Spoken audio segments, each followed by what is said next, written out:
2 minutes.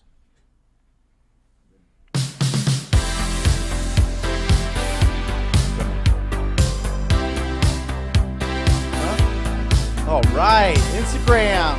Happy Wednesday.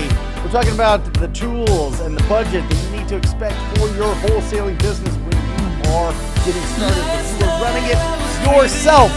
So we're going to break all that down. If you want more visuals, then make sure that you hop over to the YouTube channel or the YouTube channel. We are live on there with a much better idea of what I'm talking about. So it's not just, here.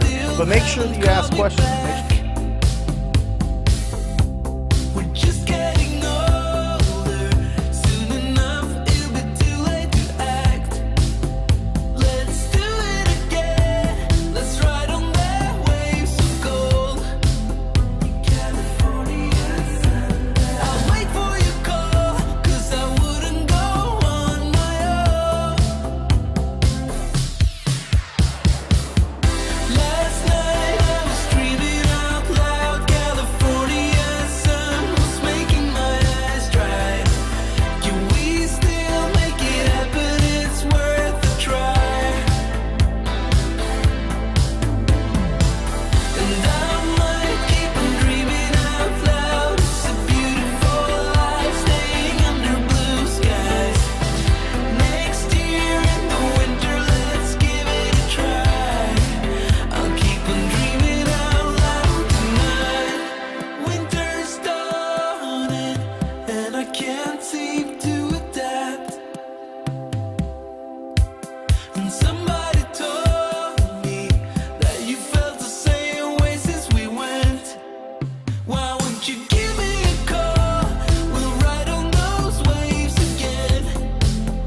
California sun. And I can wait through a storm, 'cause without you it wouldn't be the same. Last night I was dreaming out loud. California sun was making my eyes dry. Can we still make it happen? It's worth a try. Oh, and I might keep on dreaming out loud. It's a beautiful life, staying under blue skies. And next year in the winter, let's give it a try. I'll keep on dreaming out loud tonight. Yeah, I'll be dreaming out loud tonight.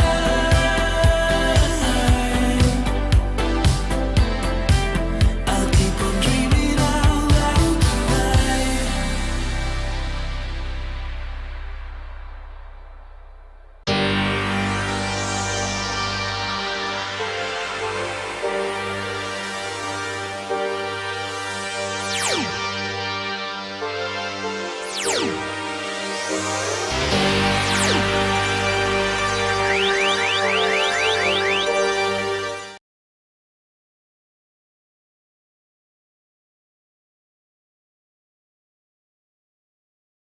It was a driving for dollars list. And we talked to the owner, right? We got a hold of the owner, our phone prospector, got a hold of the owner and had a really good conversation. And the phone prospectors are trained to understand the 4 pillars of pre-qualifying: the condition, the timeline, the motivation, and the price, right? So they're getting all this information. And when it comes down to the price, the property owner threw out a price of $5,000. $5,000. So we thought, well, obviously somebody's messing with us, or, maybe they have like a really beat up like shed that's on a lot that you can't build on or something like that. So we do a little bit of due diligence. We do a little bit of investigating, and we look at it, and it's a property in South Phoenix. It is a horse property, and it's over an acre. And this property is 1,700 square feet, and it's in okay shape. It needs some renovation. It needs some updating. So I send my acquisition manager out there, and the acquisition manager calls me because I was like, listen, just go out there. She must be confused. The owner must be confused about what's going on. And so my acquisition manager goes out there and calls me. and says, hey, Brent, she said that she wanted $5,000. Well, she actually wants $9,000. And we had already looked at this property. I was like, this property on Zillow is worth $212,000.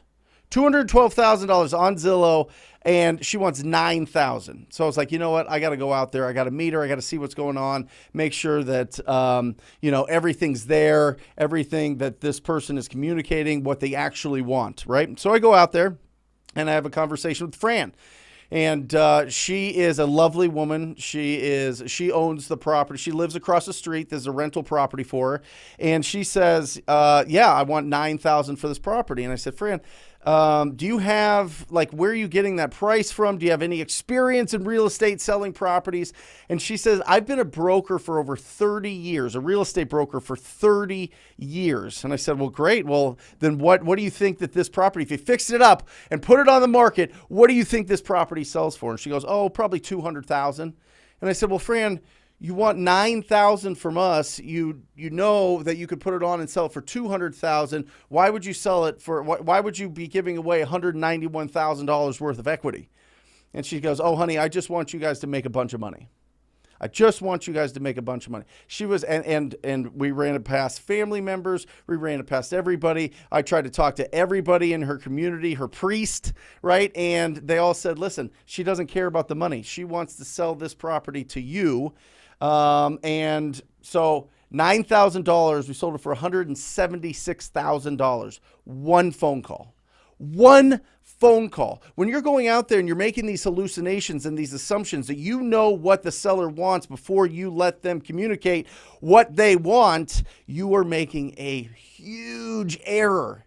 There is so much potential in asking questions and listening to what these property owners want out of selling their property. It doesn't always come down to the price.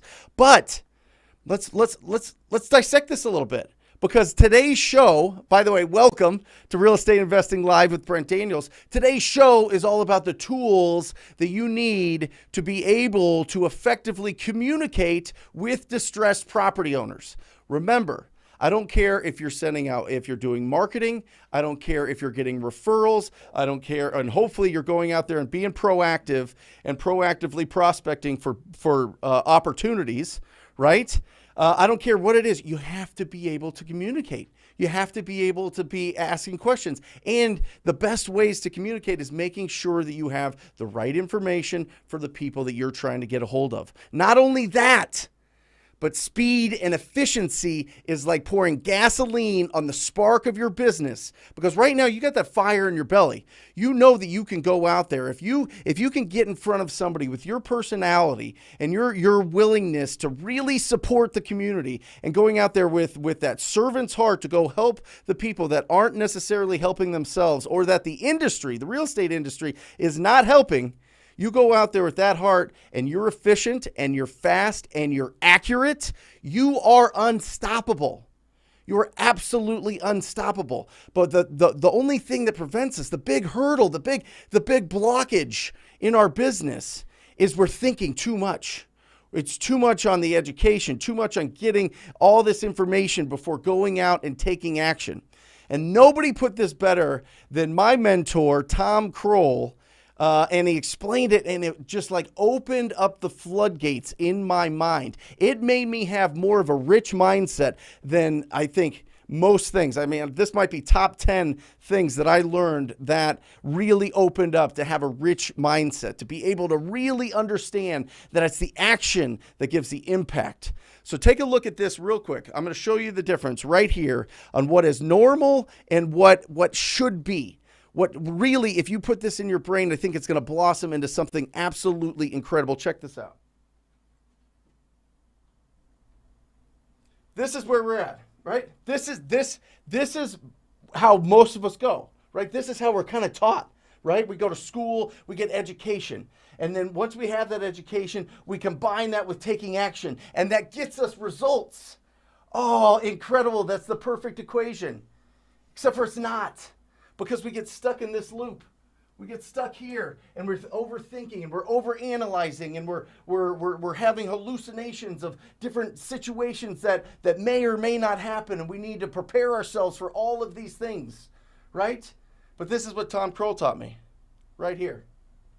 I'm telling you, you flip this on its head, action plus results becomes your education. That's where the success is. That's where the superstars go. That's where you really, really, really exponentially explode your experience and right here, your education. Your education comes from taking action and getting the results. It's experience. Experience gives us that confidence. Experience is the fuel to our courage. That is what it is. Action plus results equals your education. Put it in your head. Put it in your brain. Let it sit in there. Let it start taking over. Because I'm telling you, if you start taking action and the results and the actions start becoming your education, you are going to get out fast. You are going to be sprinting towards opportunities. And that's absolutely what I want. So let's get into the tools. All right. First of all, let me just make this real simple before I get into the actual like real estate investing tools that I use, that the most successful people around the country use, and the budget that you can expect to be able to run your business, right? How much, a question that we often get on the show is, what does it cost? Or DMs or whatever. What is the monthly cost that I can expect if I want to really commit to this wholesaling business? It's not even if I want to commit, it's when. Right? Everybody watching this, we all have that brain. We all have that different brain that understands that discounted property is the most proven path to financial freedom. It truly is. We've got that. So this is just, what can I expect? What budget? What do I have to save to make sure that I'm just running efficiently in my business? And that's the tool. So I'm going to break down those budgets in just a second. Give me a second here, Matt. But first, this thing. This is your number one tool. The microphone on your phone is the most powerful tool that you have in your business. I am telling you, 80 to 85 to 90% of your business is going to be done through the microphone on this machine right here. That's the absolute truth. I don't care if it is lead generation, if it's lead follow-up, if it's pre-qualifying. All of those things typically happen over the phone. So building your skills on the phone is critical. This thing is the pathway. This is the key, right? The key to being able to unlocking all of these incredible real estate opportunities is being on that as often as possible. As much as possible, getting very, very, very good and comfortable being on that phone and communicating with the community, with your cash buyers, with the distressed property owners, with the title company. It all comes down to using the microphone on this thing. It is absolutely incredible. And by the way, I'm going to show you a budget here that is going to really set you apart. It's going to really give you exactly what you need to really start being efficient and effective in your business. But listen, you can literally today, with zero budget, you can go into your neighborhoods, into the older neighborhoods, and knock on every property that looks like it needs renovation. And you can ask them if they would consider an offer on their property. You can do this. I did it 15,000 times with a crew of 4 or 5 people. So I probably knocked on 2,000 to 3,000 doors myself. And you could, that's how I started. I had literally no budget to be able to do it.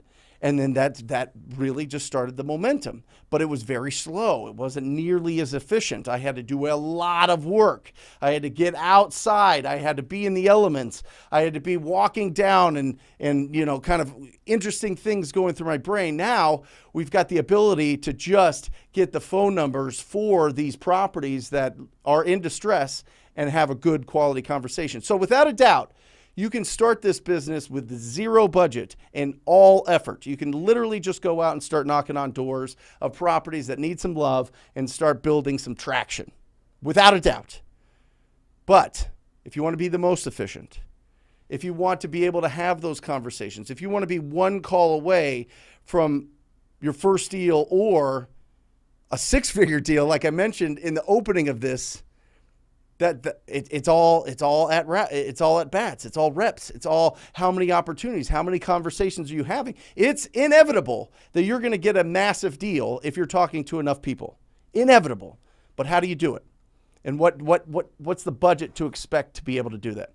So let's go ahead and put up the toolbox here, Matt. And guys, I talk about it all the time on here because this is exactly what I use to run my business.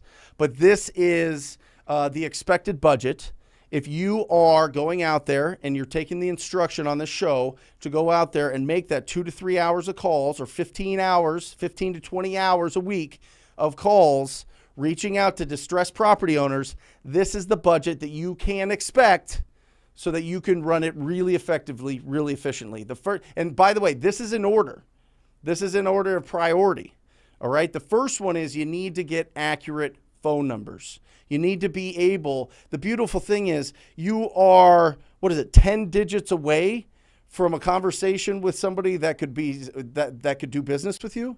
I mean, literally the phone number is so incredibly powerful and so incredibly important that getting the accuracy for that number is a must. Like, don't mess around with this. If you go and you try to get cheap data, you're going to get cheap returns. You're going to get cheap results. All right. And then you're going to get frustrated. And then you're going to be like, oh, I don't know if this works. And then all the doubts and distractions and disappointments start creeping in. And then you start going into something else. And all of a sudden you're not staying on the path to financial freedom, which is finding these discounted properties. So number one here is batch skip tracing, 15 cents an address. Guys, I'm telling you, if it's cheaper, it's going to be cheaper returns. I'm telling you, I've tested them all. I've been doing this a long time. I've been looking at all the different sources. If there was a better resource, I would give it to you. No doubt about it. No doubt about it. And I'm in Batch's office. Like, this is their office building, right? But I tell them, listen, if it's not the best, I'm going to tell people what the best is. So batch skip tracing, not even close. Number two, Propstream, ttpdata.com. It's $99. This is just unbelievable, because what Propstream, I think that there's a misconception of what Propstream, people think that Propstream is about comping the properties and pulling lists. Propstream is about telling the story of this property by reading between the lines of all the data that they give you. How long has the property owner owned that property? Do they live in it, or is it a rental property? What is going on with the neighborhood? What's going on with their liens? Are there other liens on the property? Are they in multiple lists? Are there multiple signs of distress? It's the in-between that, as you get experience looking at properties through the eyes, through the view of Propstream, you're going to know if this is a deal or not a deal. And when you're getting going, that is the biggest hurdle that there is. Is this a deal or not a deal? And how big of a deal is it? Propstream helps you get through all of that and read between the lines. And you get to pull all your lists, and you get to see all the comparables. It's fantastic. I actually use the mobile app for comping properties for the TTP coaching students, 15, 20 times a day. So it's fast, it's efficient, and it's really, really, really accurate and effective. All right. Number three, driving for dollars. Fact is, 80%, that big deal that I talked about when we were starting the show, driving for dollars. The biggest deals that we get, driving for dollars, because these properties need some love. They need some capital investment to be able to get the highest and best use of that property, which means the biggest price for that property. Right? They need a lot, and a lot of people don't have that budget. So these people, a lot of the property owners, sell it as quickly as possible to get the headache off of their plate. All right. Deal Machine is it's been around. This is all they do. They spend the most money to put in the most data and most accurate data and make it as smooth and user-friendly as possible. That's why I love using Deal Machine. We use it every single day. We've got drivers, and we've got VAs doing virtual driving in some of the northern markets that we're in that we don't have drivers in. Deal Machine. So this is in order. If all you have, if you're driving around and you're writing down addresses as you're going through the streets, you don't have the Deal Machine app, and you're just going, you can write it down. The first one is you got to get the right phone number and then call them, and that is Batch. Second is Propstream. That is just an unbelievable tool. Third is Deal Machine, and the fourth one is a dialer. The dialer is the difference between hand dialing and which you could get about 30 to 40 dials an hour typically, versus 150 to 200 dials an hour using a dialer. And you don't have to be looking at a sheet and punching in all the numbers and then putting it and hearing the ringtone all the time. You don't hear the ringtone. You call, you push a button. When people pick up, you're talking to them. I'm telling you, one, just from a, driving you crazy situation, if you listen to a dial tone over and over and over, it just starts making you crazy. So one, it takes that away, but two, you're able to call way more people. It's the difference. I say it's the difference between walking down the street and driving down the street in a Ferrari. It's just the difference. It's just so much more effective and efficient to be able to communicate with a lot of people. And remember, it's all about the reps. It's all about the at-bats. It's all about how many people can I talk to on a weekly basis and see if they would consider an offer and see if they're ready to go. What's their timeline? What's their situation? Is this a deal? You're going to get more of those opportunities the more people you talk to. I think everybody can agree on that. Everybody can agree if you talk to more people, you're going to get more deals. I mean, that's just science, I guess. So that's it. I mean, that's what you're looking at. A monthly cost, if you have that budget, I would say $588. $588 is what that all adds up to. And I would say reserve 3 months. You got to have 3 months set aside. So it's just, what is that? Just under $1,800 set aside. You've got that. Rock and roll with all of these things. Make sure that you've got that for the 90 days, because remember, that cycle from the first time that you talk to somebody to the time you get paid is about 90 days. $588. And I'm telling you, with that, if you were to just do these calls yourself and not hire a phone prospector, oh my gosh. I mean, you could make, I've seen people make $500,000 off of a $588 budget a month. Luke Rotfold, there's a great example. He did it for years. But I've got TTP coaching students around the country that are doing it themselves, $588. And when you get that $10,000, $20,000, $30,000, $50,000 assignment fee, woo, you keep a lot of it. You keep most of it. And then you start buying assets, and then you start paying off consumer debt, and then all of a sudden life's feeling good. You've got more opportunities. You start replacing your job. You start doing this full time, and you unleash full time in this business. Come on. That's what we're talking about. That's how you build these incredible businesses. And that's how you find incredible opportunities. And that's how you go on to buy a whole plethora of Airbnbs or apartment complexes or developing, or you start lending out money. That's how it all goes. But it starts with finding the discounted properties. And these are the tools, $588. That's what's so incredible about this business, is if you are being proactive, going out there and using your voice and skills and talents to communicate effectively with those distressed property owners, you keep it. You keep it.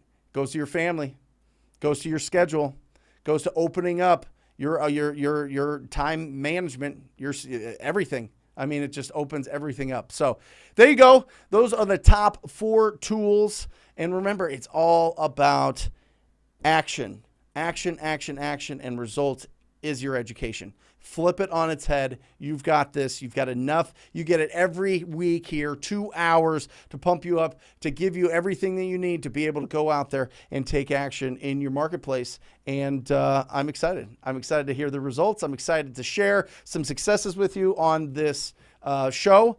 So make sure that if you have questions, you're putting it in the comments section. We are monitoring that, and we're going to be answering it all. If you have not subscribed to this channel, make sure that you hit that subscribe button. Make sure you hit that subscribe button. We come out every single day, and this channel just keeps getting better and more every single day. So make sure that you're a part of it and subscribe to the channel. All right, good.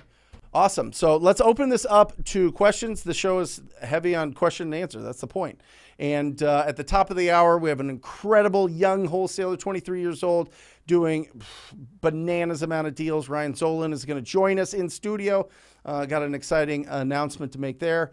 But let's get into the nitty gritty. Are we getting some questions? Are we getting some stuff? Okay, good. I'm getting nods by Mike and Jesse. Mike, any clarification that needs to be happened, or did I just crush that? Did I just crush that 22 minutes? You crushed it. I would just mention, though, you're a licensed real estate agent, Yes. right? So you could, if you wanted to get access to the MLS, you could afford it, but you choose to do all of your property research on Propstream. That's Right. how powerful it is. Yeah. Yeah. Yeah. It's absolutely incredible. I mean, it is the MLS for real estate investors. I mean, it's just, and a lot of people just, I mean, I would, a lot of people know about it, but a lot of people just don't. A lot of people don't know how powerful of a tool it is.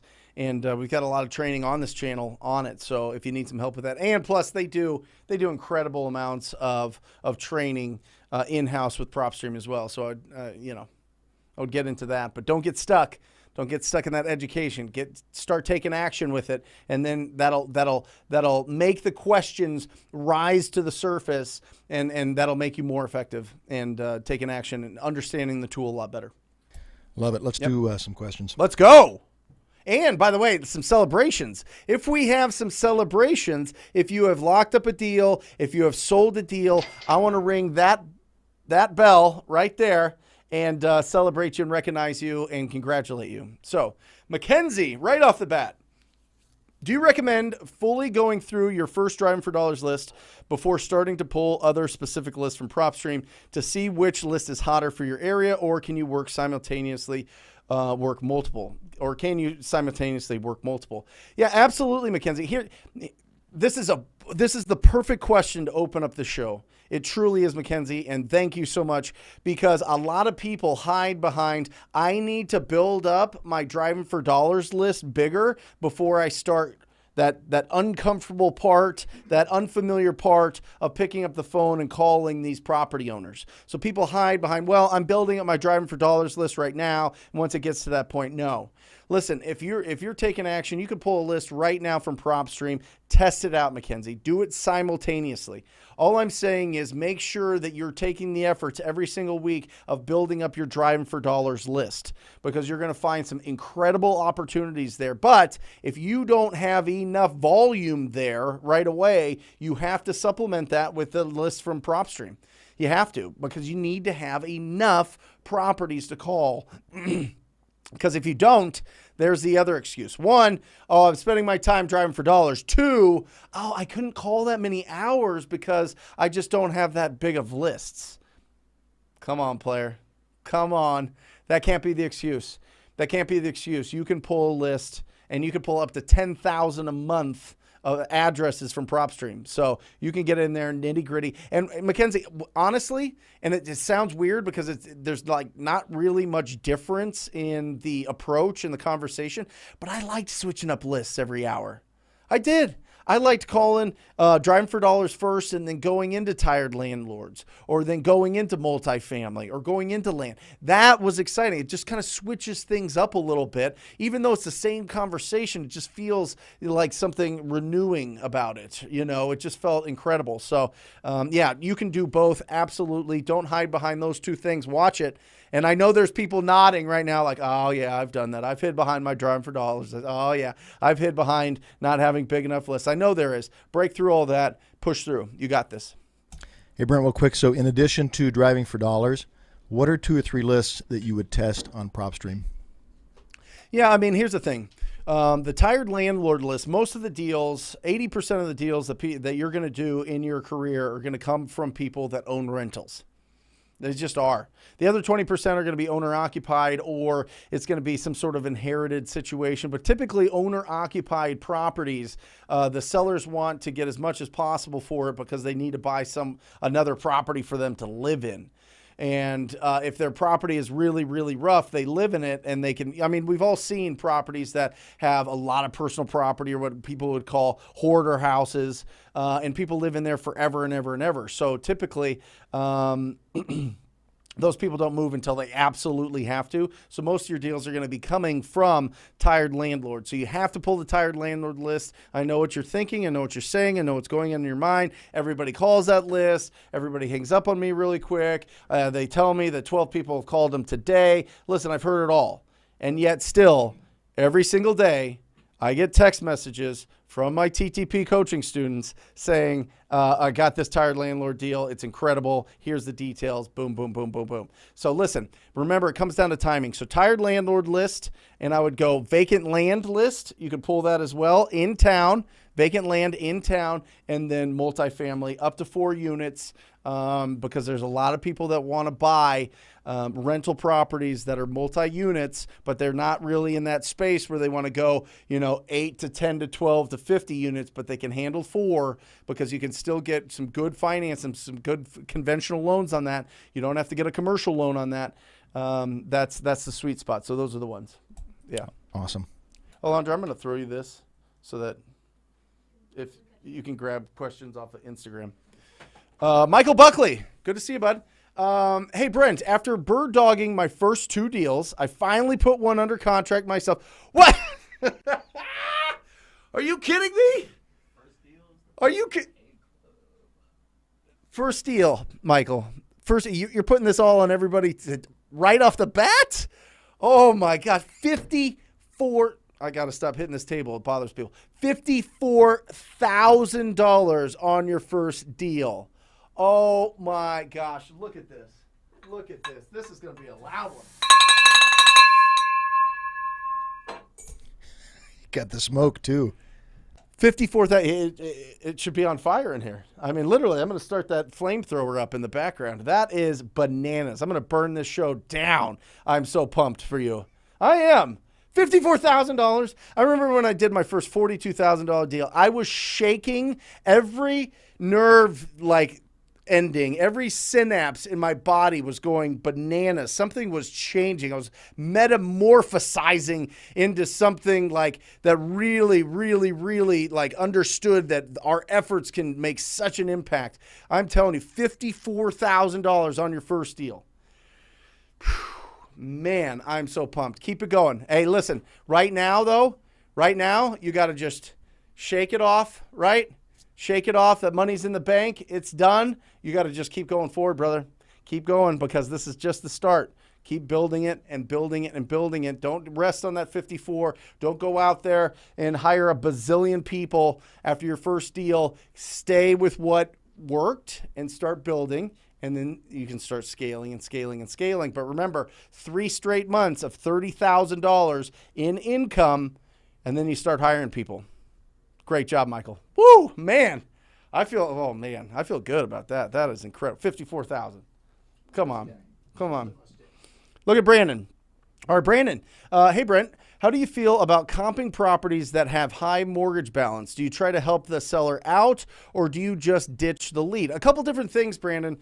Really interesting. So remember, you need to have 3 things, right? There needs to be a problem that they can solve, right? They need to be able to trust you to get it done, and they need to have equity, right? So if they have the equity in there, that's what a traditional wholesale deal is. That's what you're going after. You want to look for that 30%. Now, that's not to say if they're in a situation where they would be open to doing something like a subject to, which I'll bring Pace Morby in here when we get a chance. We'll talk all about sub 2s. He's filming a show. It's taken him like a year and a half to do it, so be patient with me on that. But if you can get a sub 2, you can assign that sub 2 to somebody and make a good profit. So it just depends on the situation. If a subject 2 is something that they are open to, so you taking over their loan, then that is a conversation that you can have. But if you're just getting started in this, put it to the side for now. Keep that in your follow-up, right? And just go for the people that have equity, because I want you to get that win quickly. I want you to start getting these assignments on deals that have equity, all right? It's really, really, really, really important. There's got to be that motivation. There's got to be equity. Motivation, equity, all right? There's got to be a problem that you can solve by giving them the cash offer. Good question. Ulysses. I use Deal Machine to skip trace. Does Batch provide? It's not even close, brother. Listen, I love Deal Machine. I love the owners of Deal Machine, and I've told them a bazillion times that I tell everybody to export their Deal Machine into Excel and put it to Batch. It is, in my opinion, probably 2 to 3 times better data than that. And listen, I get a lot of, hey, Deal Machine numbers aren't working for me, DMs.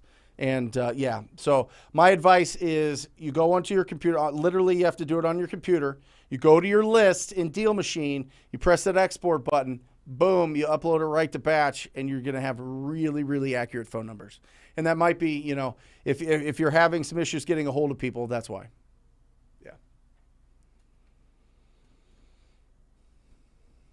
Jennifer, how can you tell if a pre-foreclosure is a good deal or not?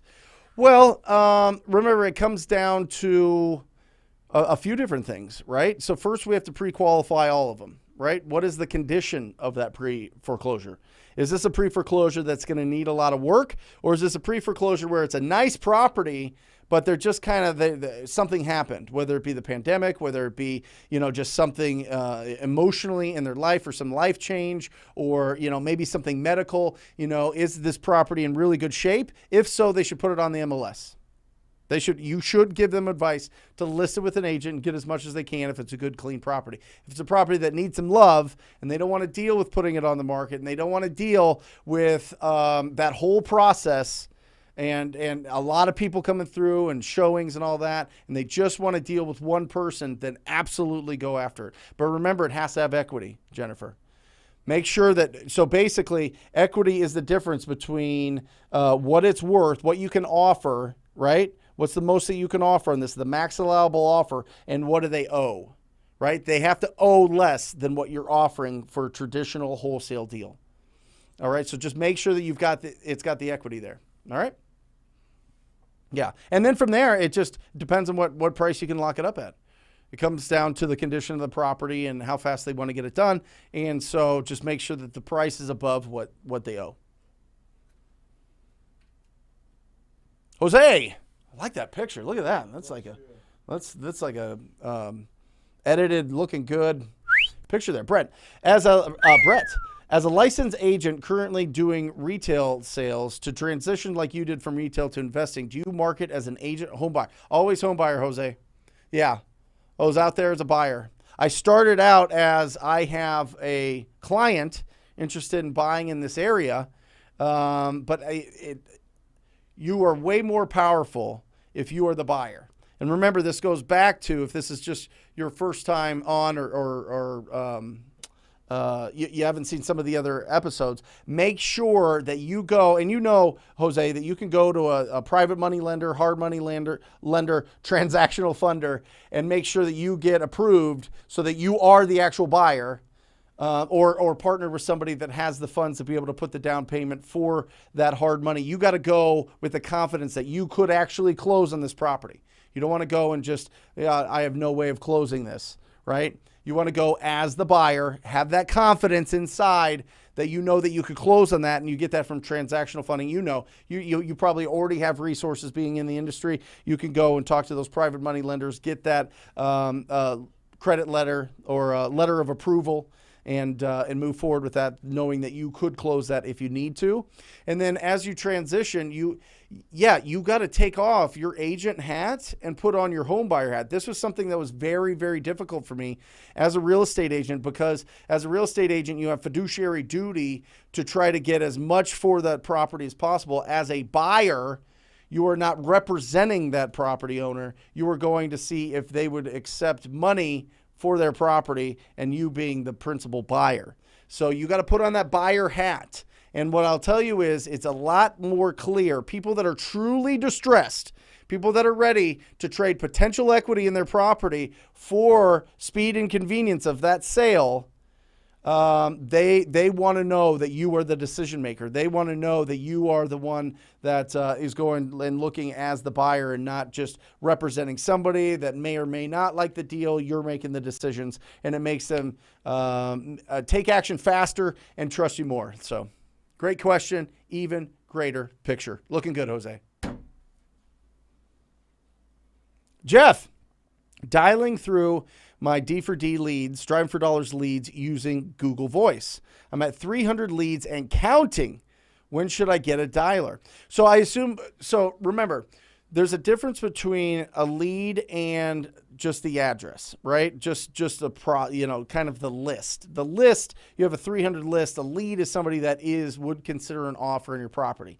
So just make sure that you understand, because I don't want you to be like, okay, I've got 300 leads and then I've got 200 leads that I'm following up with. No. Just I've got 300 addresses and X amount of leads. All right. It just makes it a little bit more clear in our mind. And then it makes us focus on that smaller number of leads, which the more focus we get, the more clarity we have, the more clarity we have, the more energy we have. Boom. So, 300 leads and counting. If I would get a dialer right away. If you have the budget, Jeff, you need to get a dialer right away. I'm telling you, because you can pull so many more leads. And listen, driving for dollars, fantastic. But keep building that up and start pulling some more leads, because you're going to need more leads once you put it into the dialer. You can call between 50 and 60 addresses an hour, 50 to 70 now, just depending if you're only uploading your first 2 phone numbers that you get from skip tracing.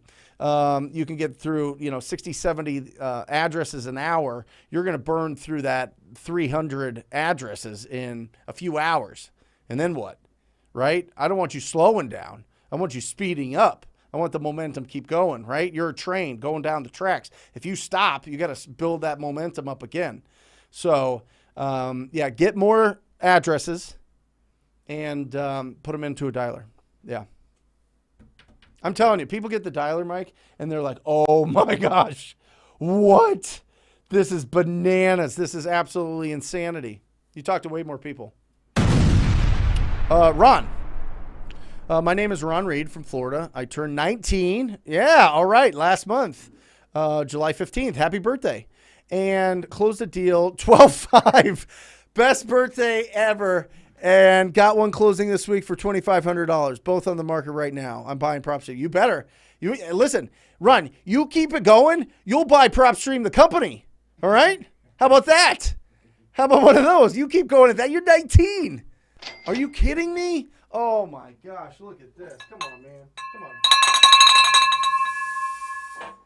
I love that. It's like a snake in the corner. When I was 19, I had $12. Yeah. I mean, absolutely an inspiration. Make sure that you're keeping it. Remember, you have the choice to spend that or to invest it. So, you know what the right choice is. Keep building your business. Invest in Propstream for sure. All of those things, by the way, all those tools I consider an investment for sure. An investment. It's not, I'm not spending money on it because I'm using it and I'm getting a return on it that's like 1,000x what it costs. So he should get them all. Yeah. I would get them all, Ron. I would get them all. But congratulations, 19 years old, 12.5. Batch dialer, Jeff. Batch dialer. What is the coupon that we get for TTP? Free trial. You get to test it for free when you put in TTP. Batchdialer.com/TTP. Yeah. Or just put in TTP, right? I don't know. But it lets you try it out for free, Jeff. There you go. Awesome. Lewis. Hey, Brent, any idea where to find Airbnb cash buyers? I love this. Yes. So a couple different things. Number one is a lot of times it's going to be the real estate agent is the gatekeeper for these deals, because a lot of the times the agent is responsible for negotiating with on-market properties. People are going after Airbnbs on market, and it's very competitive, and they're getting very frustrated because it gets bid up and they get beat out. So what I would look at is I would look at any of the properties that have sold that's a fix and flip.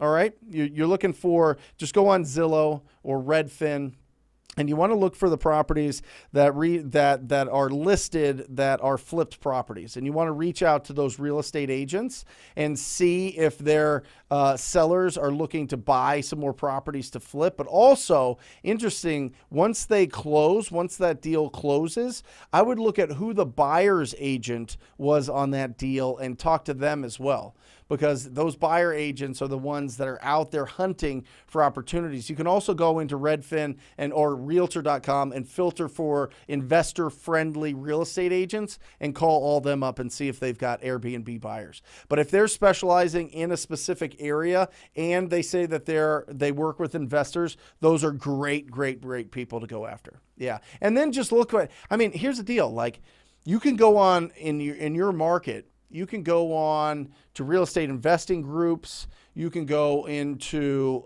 even TikTok. There's a ton of people posting about their Airbnbs and TikTok, and try to reach out and DM those people through there and just see where they're buying and what they're looking for, and then you can start selling them those deals. Yeah, but I mean, it's pretty much the same as cash buyers. It's just most Airbnb buyers want specific areas, and as long as you know where the most popular areas are, typically it's where the resorts are and where the hotels are. So downtowns, some popular areas where there's a nightlife. Those are really popular. Cody, first day listening to you and figuring this out. When I get a seller, welcome. First of all, Cody, welcome. We're going to, give you a little Kool-Aid to sip, and we're going to brainwash you here, brother. First day listening to you and figuring this out. When I get a seller, how do I, the wholesaler, transfer that to a buyer? The middle steps of the process got me confused with having zero real estate experience. Should I whiteboard this? Yep. Okay. All right. Here we go. Yep. Here it is, Cody. You've got property owner, right? You've got the distressed property owner. You've got a distress. Okay? And then you've got here, sorry, it kind of looks like a pineapple, but this is your cash buyer. Okay? So, and then this, Cody, this is you right here. Look at you. You're so powerful. Wow. Look at that. That's incredible. So this is the wholesaler. You. Okay? This is you here, Cody. So your job is to communicate here with the distressed property owner. All right? The distressed property owner here is looking for somebody to help them out of their situation that they have with their property. All right? So you're communicating. Well, why doesn't this guy just talk to them? Why doesn't this company go talk to them? Why doesn't this incredible investing woman go talk to them? Well, this person is focused on investing. This person is focused on fixing and flipping. This person is focused on picking out all of the flooring and all the paint and all of the cabinets and all of the countertops and all the fixtures. They want to fix up houses. They want to own houses. They want to get a return on owning real estate, whether it be through rental or through selling that property. All right. They don't want to spend the money, time, efforts having communications and working with the emotions going on with this property owner. Okay. So that's what we do. We go and we communicate, and we get this property under contract. All right. And this is a purchase agreement. That's your purchase agreement. So you get this under contract with a purchase agreement. Now you say to this guy here, you say to this company here, hey, listen, I've got this this property under contract, and let's say you've got it under contract for, well, let's not get in the weeds. I've got this property under contract for this price. You can buy this property and the contract and be able to purchase this property instead of me. Okay, and they say, yeah, thumbs up. I love that. That's great. It's a great deal. So what you do is there is an assignment agreement. This is another document that goes between you and the cash buyer, right? So this assignment now makes this purchase contract the property of that cash buyer, and that cash buyer then buys that property, and you get the assignment fee that is agreed on in the assignment agreement goes to you into your powerful hands, and you're like, yeah, just like that. That's the breakdown. All right. Did I miss anything, Mike? We get it all? So the assignment agreement just assigns your purchase contract to the cash buyer, right? That's it. And then Cody can get templates for both of these documents in TTP Insider. That's right. Cody, ttpinsider.com, brother. It's all in there. Ton of free tools for you. ttpinsider.com. Make sure, if you guys have not signed up, guys, it's unbelievable amount of resources and tools and training in TTP Insider. It's incredible. All right? I'm gonna get banana boat TTP written across it. Yes, I love it. Not yet. Not yet. All right? Let's get some real estate. Let's let your real estate pay for that. Let's let your rentals and your Airbnbs and your lending efforts go to that, Jeff. I know you will. Awesome. Hey, Brent, do you have a way of connecting with hedge fund buyers? They seem to buy way closer to market value, and it's very hard to make those connections and get deals done with them. A couple different things. It just depends. You know, these hedge fund buyers sound fantastic, but they have a lot more overlays than traditional cash buyers. Most cash buyers just go and a lot of them buy these properties sight unseen. They understand the values. Hedge fund buyers have to go through a formal process of making sure that they do the inspections and that the numbers all work out and that they're in decent shape. Most of the hedge fund buyers are not looking for things that need more than 20, 25K worth of rehab. So remember, you have to consider that. I see hedge fund buyers more as when you wholesale them, when you put them on the market, they'll start coming out for you. And that's how most people make the connection, Scott, is what they do is they actually close on the deals and then get reached by the buyer's agents for the hedge funds.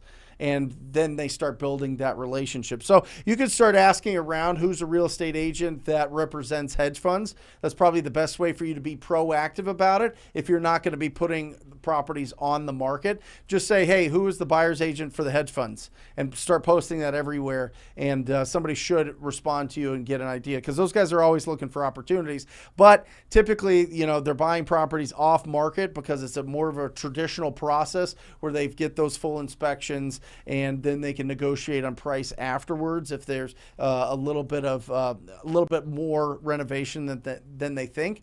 But I see most of the hedge fund buyers buying really nice flipped properties or really nice clean properties that need very, very little work.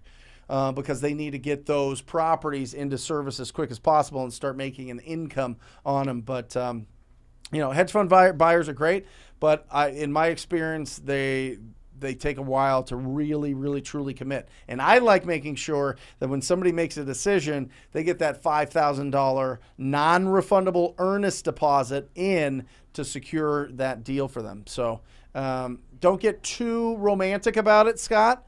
I think that you can make a lot more with your traditional cash buyers, but I think they're great if you're flipping properties to them or if you got a wholesale deal that's pretty clean.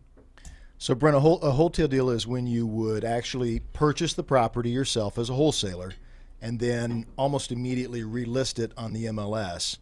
And then, like what, an iBuyer like Open Door would buy it or something like that? Is that No, the hedge funds are something different. Gotcha. Hedge funds are looking to buy for rental. Yeah, they are hedging against inflation. They are getting really good rental income out of it. They basically, let me go raise a bunch of money. Let me go buy a bunch of rentals, and we'll all split the cash flow with the investors that put the money in. And because people need places to live, and because we have a 20 million housing shortage, they know that these properties are going to go up over time, and they're going to get a really good rental rate. And in some areas, they're determining the price of rental rates because they own so many of the rentals in those areas. I mean, Jamil spoke about this. Listen to this. Jamil spoke about this on Monday's hotline. He is selling properties to OfferPad or Open Door. I don't remember which one it was. It was an iBuyer. They paid $25,000 over everybody else, over ARV, because they wanted to set a new comp for that area because they have 12 other properties they just closed on that they're going to be flipping. That's crazy. Isn't that bananas? So they took a property $350, they bought it for $375, but they brought all the other ones at $300. They're fixing up the other ones, and they're going to sell it for $375 and get conventional buyers to buy them because there's a comp that they bought with cash at $375, $25,000 over ARV. Welcome to the Wild West, baby. Woo! All right. Yeah. Good question, Scott. But typically, it's going to be cleaner properties that they're looking for. IG, nice. DX7, I've been following up with qualified leads, and I keep getting dodged. I feel, uh-oh. Do we have our ghost? Do we have the ghost ready? Where's the ghost? Where's the ghost? Oh, no, come on. We don't have the ghost. Use any of them. Oh my gosh, we got a ghost overlay that's going to be awesome eventually. Anyway, here we go. So this is basically getting ghosts. So remember, you just need to call, text, voicemail, call, text, voicemail, call, text, voicemail. And if they're truly not responding and you've had a good conversation with them, go to the door. Just go to the door. Just go to the door and say, hey, we talked, we had a great conversation. I've been trying to get a hold of you. I just wanted to see if you're still considering an offer on this property, or when do you think that you'll consider an offer on the property, and just get face-to-face, eye-to-eye, knee-to-knee with them and see what's going on with them. But remember, here's the thing. Don't get frustrated. Okay, if you've got quality leads and they're not following up, then you need to do more hunting. You need to get more leads, all right? Because there's always going to be a percentage of them that aren't going to respond right now. But plant the seeds, DX. Plant the seeds. Make sure that you're there. You're texting them. You're calling them, all right? Because that, when they're ready to make that decision, hopefully they reach out. And what I like to do there is just, hey, listen, I don't want to bug you. I hit it right on the nose. I don't want to bug you. I don't want to bother you. I don't want to keep calling you and interrupting your day if you have no interest in selling anymore. So if you could respond either way, that would be great. I love that. I think that's a powerful thing to say. If you can respond either way. Awesome.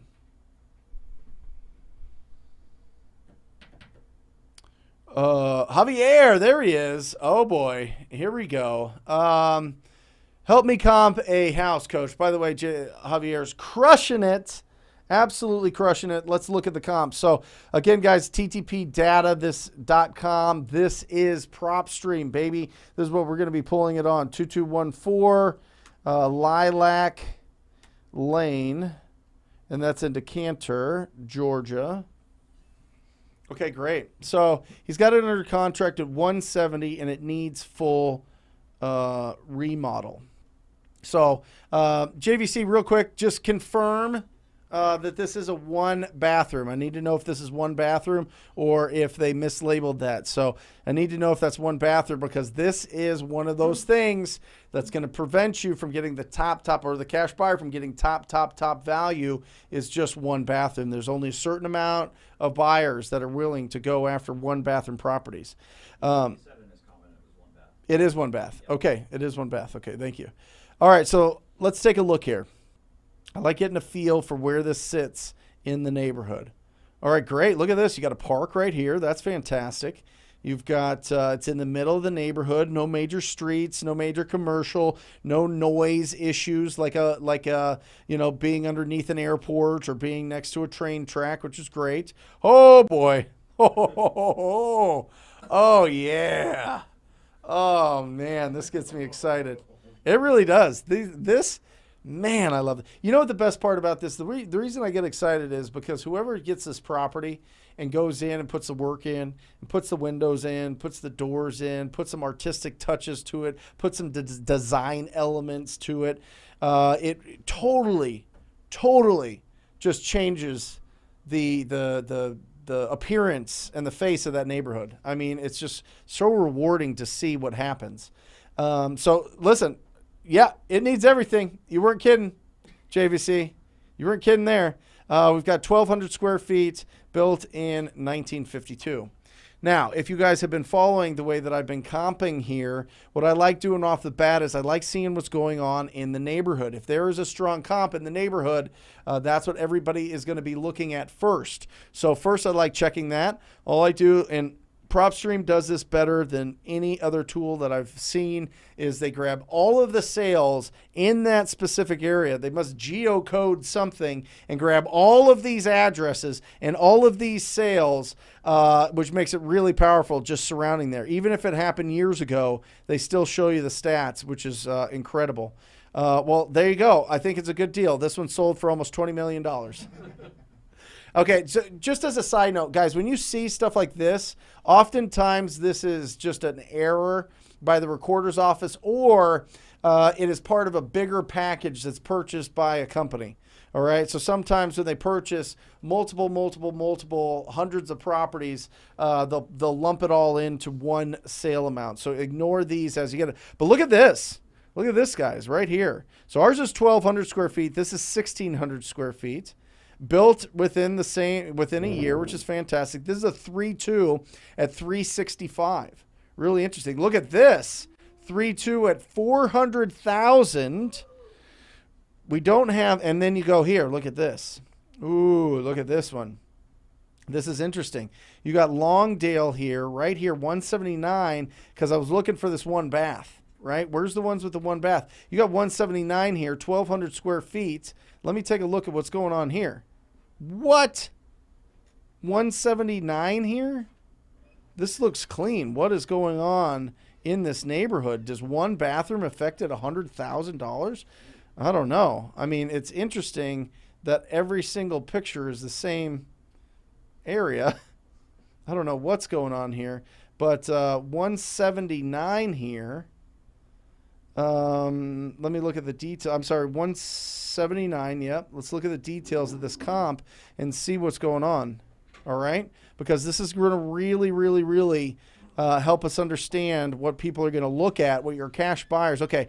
This was bought by a real estate company. So it's an investor buying this. All right. It was a cash sale at 179. This is what, listen, you got this at 170, JVC. Your buyers are going to see this. Your buyers are going to see that this 3.1 here, and this is livable. Yours is not livable. They're going to see this 179. Now, it was a few months ago, and George is going bananas with price, so you can push it. But let me look at this MLS details. Sold 36 days. Lovely Fort Brook, updated. Home is a level lot, convenient. Okay, I mean, it looks good. It's right across the park, street from the park, 179. Must not be in great condition on the outside. So there you go. And then you've got some interesting ones. You've got these ones up into 400,000 for these unique properties. Look at this. Beautiful. They did a great job here. Great job. Covered parking. They took the pitch of the ceiling all the way up, did a fantastic job. So if you can squeeze out a second bathroom here, it's going to really affect the value of this property.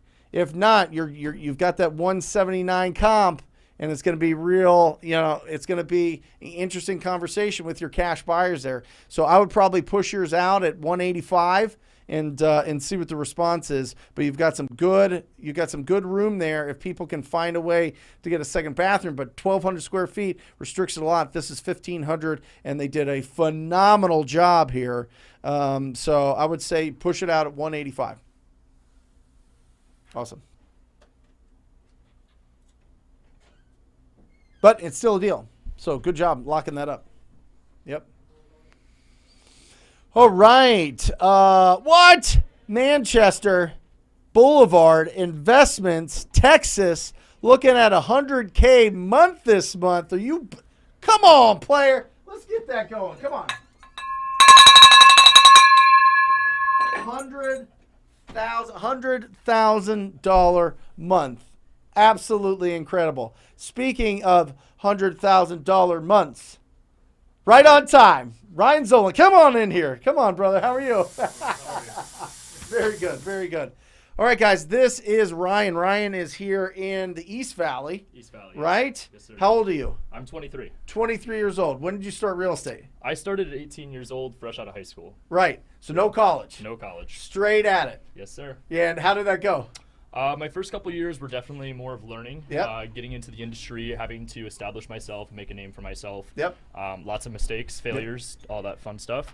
But I was just a traditional real estate agent, helping families buy and sell houses. Yep. So nothing too exciting. So did you want to be an investor, or you wanted to be a real estate agent? At the time, I wanted to be a realtor. That's where I thought at the moment, at least. Right. But it wasn't until about 3.5 years in I switched to the investment side. Awesome. And now how's your business doing? 100K months. We wholesale, fix and flip. We still have the traditional team. Yep. We have a staging company. We've got some rentals. At 23 years old. 23 years old. What an inspiration, guys. I am telling you, it's really, really, really exciting. Ryan and I had a conversation a couple days ago, and we decided that we are going to, on Thursdays on this channel, we're going to be doing a special show called Million Before 30. Millionaire before 30 years old. How to build that up. How to really, really, really build up that financial literacy. Yes, sir. Because it's not just about making the money. Nope. It's about keeping it. It's about keeping it and helping out other people to do the same. Absolutely. Yeah. And I mean, you don't have to go the traditional college. You don't have to go work a 9 to 5. You could do this in real estate by being self-employed. I love it. Yeah. I love it. And by the way, guys, how many deals do you get off the MLS? 2 months ago, we did 19. Last month we did 11. This month's a little slow. We're at 19 deals off the MLS? Yes, sir. What MLS? What state? Arizona. What? Phoenix. Yeah. No. Yes, sir. No, everything sells too fast. Right? That's impossible. I like that It's mindset. too competitive. Right? Yeah. But you're doing it. We are. And not even with the dual agency. So we're getting the commission as well, representing ourselves as the buyer plus an assignment fee. So you're representing yourself as the buyer and you're getting wholesale deals? Wholesale deals, and then, I mean, obviously we flip it. We list it with the traditional side. So we're... You're about to open up a can of worms here. Yeah. People are about to go absolutely crazy. Yeah. They're going to be like, wait. How do you do it? Is it a technology? Are you scraping things? How do you know what to offer? How does it happen, right? This is what's going on in everybody's mind. Absolutely. But listen, listen, Ryan's here to answer some questions. He's going to be here. He's just getting the feel for the studio. It's going to be really awesome. We're going to talk after this about the show on Thursdays. It's going to start in a couple weeks. We'll be real loud about it. We're going to be absolutely loud about it. But, something important before people start. Ryan is amazing. There you go, Ingrid. There you go. Before people start asking questions about the MLS, Let me ask you this. As you're getting started, was there any fear of the phone? Was there any fear of, hey, I'm 18, 19 years old. I only have 6 months of adult conversations in my brain. Right. You know what I mean? And now I'm supposed to be talking about people's biggest investment, typically, right, and one of the biggest price points of anything that we do, right, in our society, buying a property, selling a property, fixing a property. We're talking hundreds of thousands of dollars, millions of dollars, and you're 18, 19 years old. How did that feel, first of all? So limiting beliefs like crazy. I can't deny that. At 18, you'd say you hit it right on the head. I had the understanding that this was typically the biggest purchase and sale somebody's going to make in their entire life. Yep. This is not only just that, but this is their livelihoods, their finances. This is their safe place. How are they going to trust somebody that just learned everything about life in high school? Yep. So I came out and I had no ego going right into this, and I just surrounded myself with people that were 10 times smarter than me, the guys that I looked up to that I knew were doing a lot of deals. Yep. Found a mentor, found somebody that took me under, became business partners. Templeton, right? Actually, at this point, it was Jeff. His name was Jeff. Yep. And we created a traditional real estate team where we had 25 agents that worked for us at 19. Yeah. So I threw myself out there, and I was like, I'm going to figure it out one way or the other. And it really just was by surrounding myself with the right people. Right. So that was. Was it the way that they said things? Was it ways that they explained things? Was it their willingness to get on the phone at the drop of the hat? So the phone, the phone thing, I understand for most people is like the biggest fear. It's like, oh man, I'm gonna get cussed out, or what if they say no? For me, at 18, I actually got over that pretty quickly because I had joined a team before I had that mentor, and I was on the phones about 9 or 10 hours a day. Doing what? So just cold calling. I was an ISA at the time. So I was fresh in the Explain what that means. Inside sales agent, basically where even though I was licensed, you typically don't need to be licensed to be an ISA. Right. And they just had me on the phones going through a database of Boomtown and Conversion that had 20, 30, 40,000 leads in it. Yep. And I was on a dialer. I was working hot leads. I was setting up appointments for the agents on the team. Wait. So not just in investing, but real estate in general, people actually get on the phones and cold call? I was. Yeah. Right. Well, the interesting thing is, up until a few years ago, real estate investing was the only industry that wasn't getting on the phone and making cold calls and being proactive. It was all about marketing. It was all about bandit signs and mailers and internet leads and referrals and knocking doors. But picking up the phone, that was a new thing. 1000%. And now it's becoming commonplace. Now people are really doing it. But I'm telling you, people have been using the phone to call people in every industry. I don't care if you're talking about airlines or resorts or insurance or banking or cell phones, whatever it is, there are companies. Listen, You know who the number one phone prospecting company in real estate is? Who's that? Zillow. Really? Zillow. I mean, I'm not surprised at that. Zillow honestly. calls every single real estate, every licensed person. They Yeah. will call you multiple times a year to get them. This is the best. Okay. This is the best. They get you. They cold call you Okay. to get you to spend money for them to give you leads, as they're getting leads from cold calling. Right. They're like, don't cold call yourself. No. We'll give you the leads. And then they cold call But you. they cold call. It's Right. incredible. It's absolutely incredible. They have like 400 or 500 people in warehouses making calls all day long. Wow. All day long. At this point, though, I'm not surprised, No. especially with they're trying to compete being a brokerage now too. Like, Billions and billions. Yep. Billions and billions and billions and billions they make and worth. It's incredible. So, guys, if you have any questions for Ryan, for myself, we're going to keep this thing rolling. This is still an open show. We want to answer any questions. If you have a property that you want us to comp, we'll certainly do that. There you go. So my team, on my traditional side, there's just 4 of us that are agents. We're all licensed. But Will you read the question and who it's from? You got it. There So you go. Jose is asking, how big is your team and what is my role? So I wear a lot of hats. I'm involved in every single company. I'm a traditional agent myself still. I'm still licensed. We've got 4 licensed agents on the Wholesaling group, which is, again, the traditional side. On the investment side, we've got 2 full-time acquisition people. And then I've got a COO as a business partner that also manages our flips. And he kind of oversees all the operation with that, hiring and training. And then we've got a staging company as well, and we stage all of our flips, and then also for a bunch of investors in the Valley. Awesome. So, I think what he's asking is, what do you do all day? dude, that's the part where I'm bouncing around between all the companies. Most of my day at this point Okay. is management, making sure the team understands what needs to be done. Does management mean accountability? Accountability, hyping them up, culture building. Yep. And then, I mean, I'm still underwriting properties. I'm going through probably about 100 to 150 a day. Yeah. So 100 and 150 a properties. Day, a day. And what are you doing? Comping them? Comping them, MLS. Woo! How fast can you comp?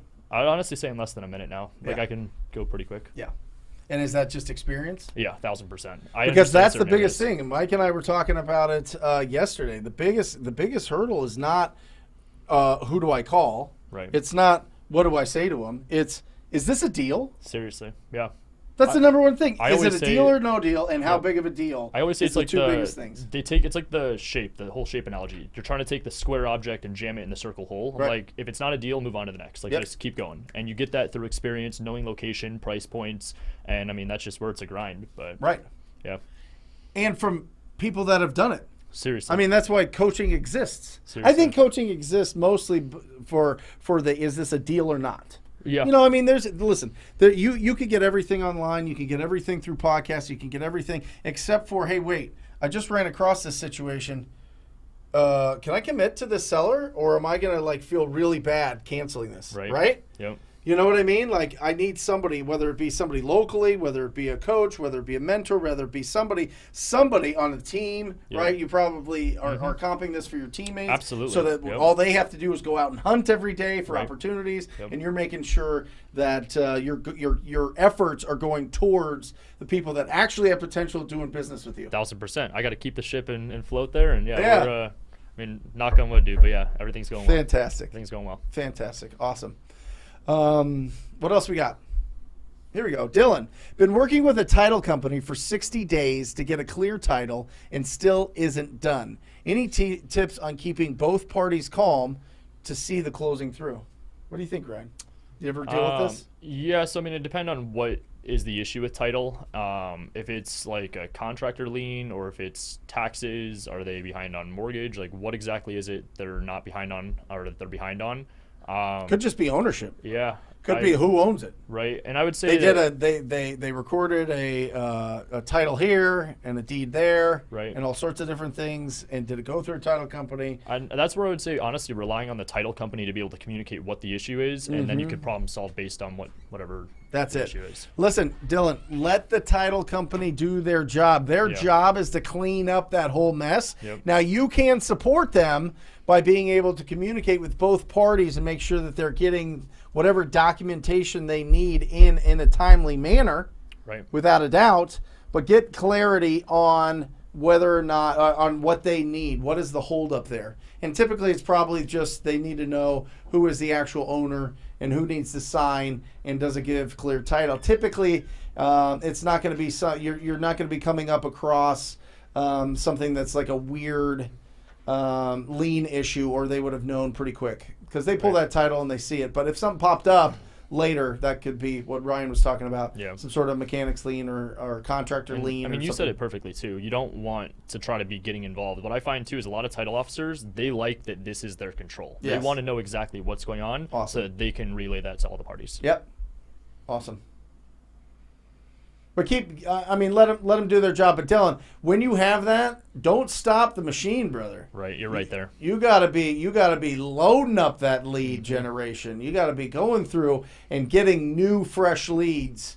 I know that you want to babysit this and get this done because you see the finish line and you're going towards it. But make sure that you're going after other opportunities too, because there's a lot more finish lines to go for.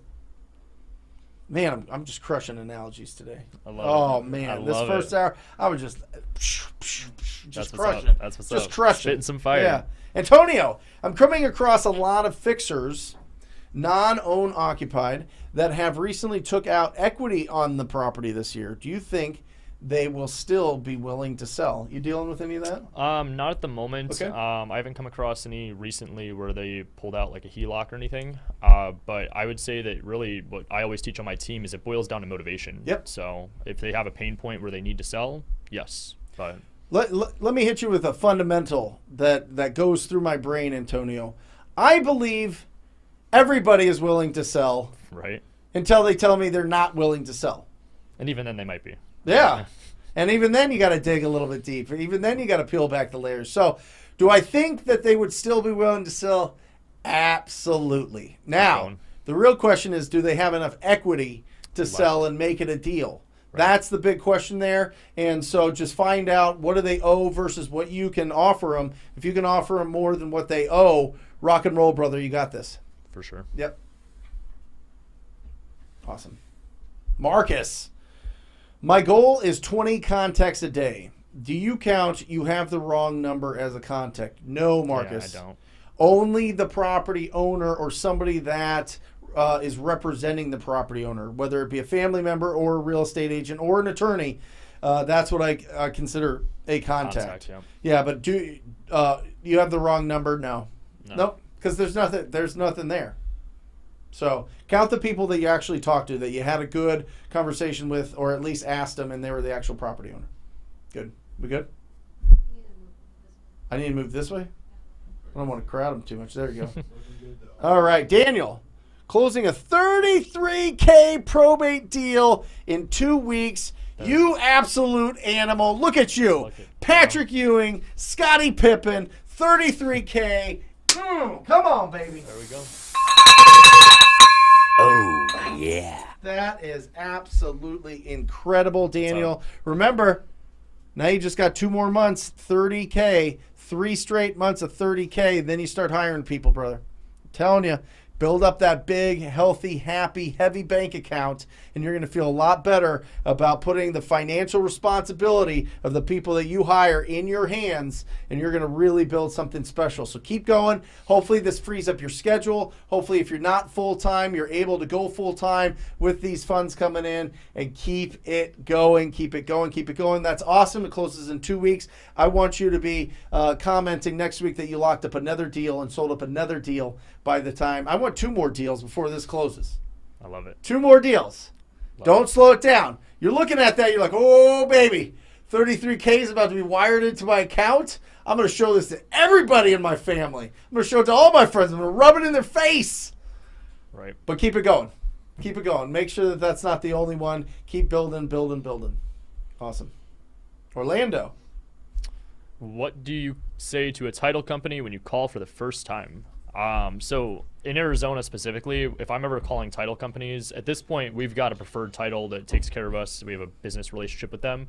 But if I was in your position calling title companies, I always want to talk to 2 different people. First is the escrow officers. Yep. I want to ask them about any buyers. Who should I know? I'm going to be doing a bunch of transactions. I want to bring into this title company. Who is your best client? Who's your favorite client? You'd be surprised how much information an escrow officer is going to tell you. And I've actually found some of my best buyers by just asking that one question. Yep. Also, I know this varies by state, but I always like to ask about who their marketing director is, and if there's any way that they could give me maybe some free lists of leads, if they can offer to pay for some mailers for me, if they'll design some stuff for social media. But those are usually the two conversations I would have with title. Yep.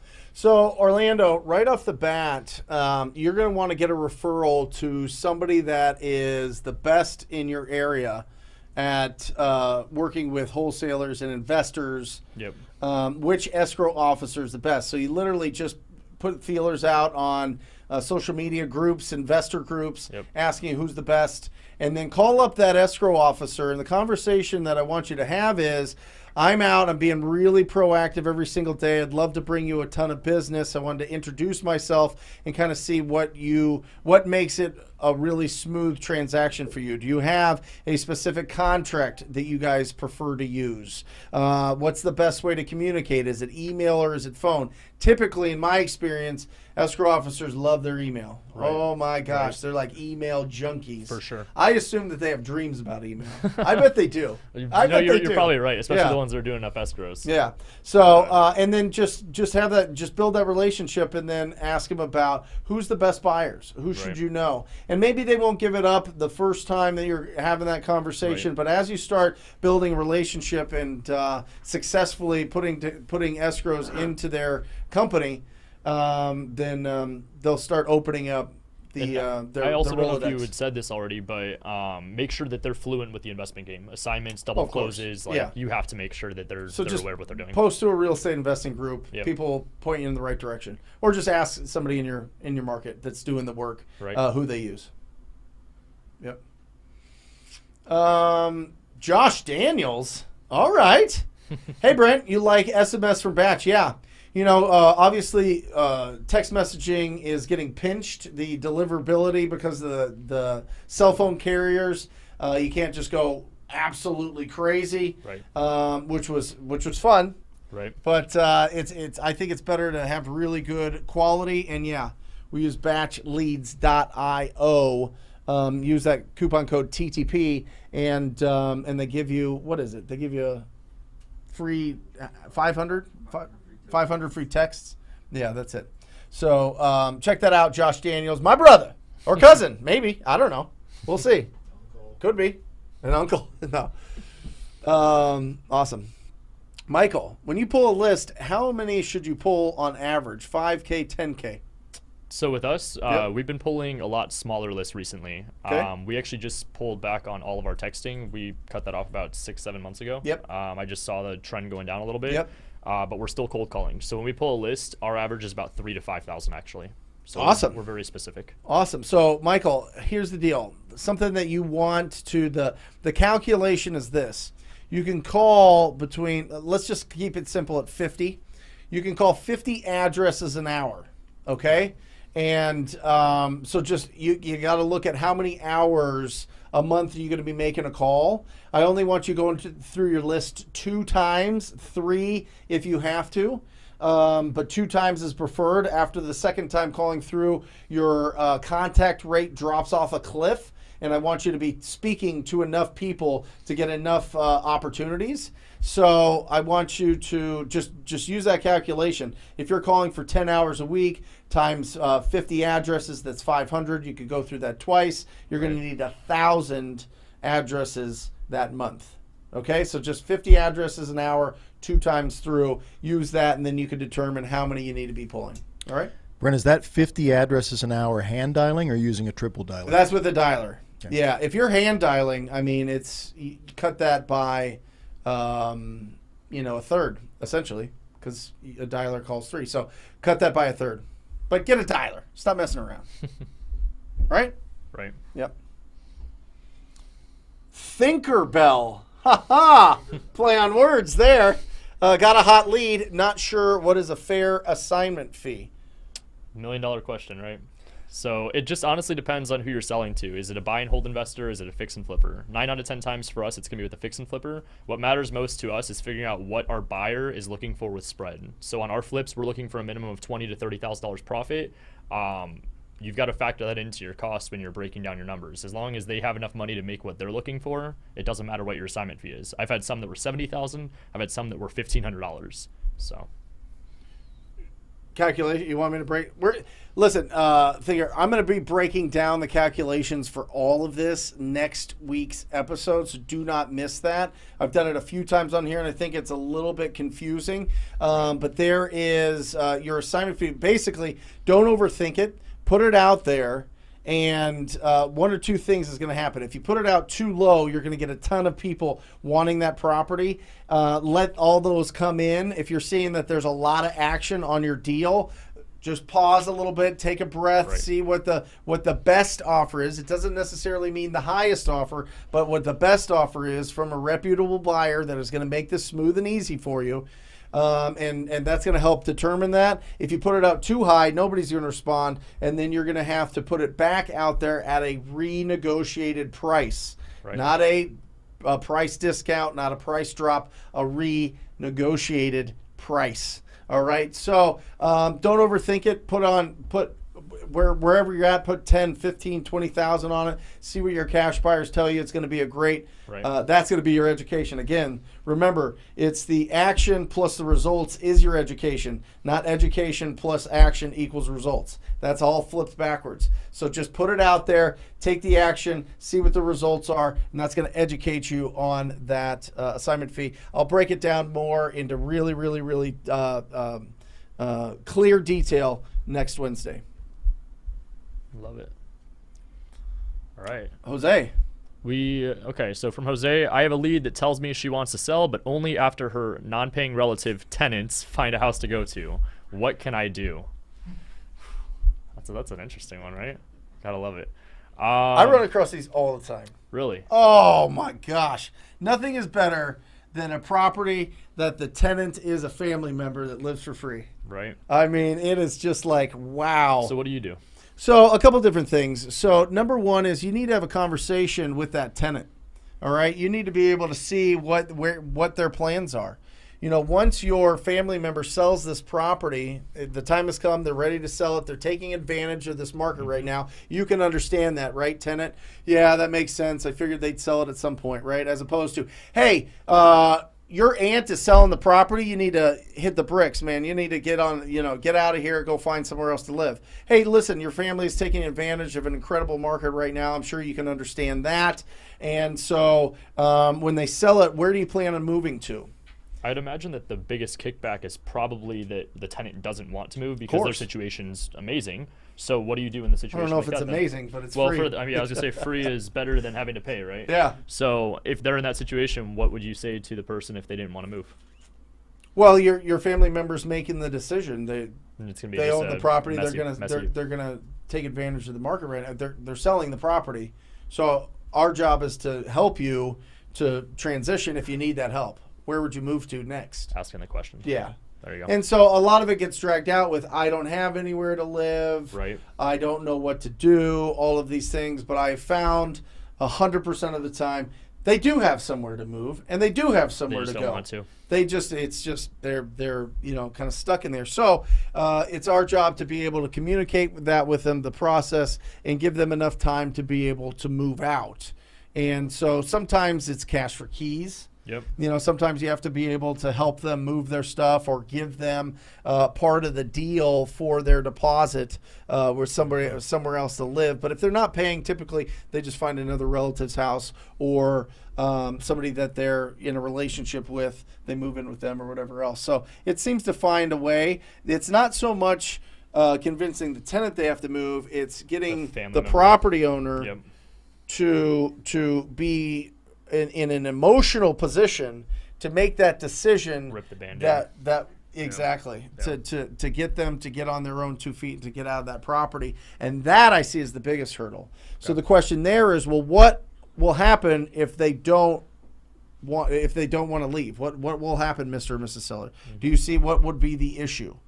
You know, well, this, and this would happen. Okay, what's the worst case scenario that would happen if you sold this property with your family member? And then just dig into that. And if they really just don't mind the relative, you're not going to convince them, hey, listen, you need to sell your property.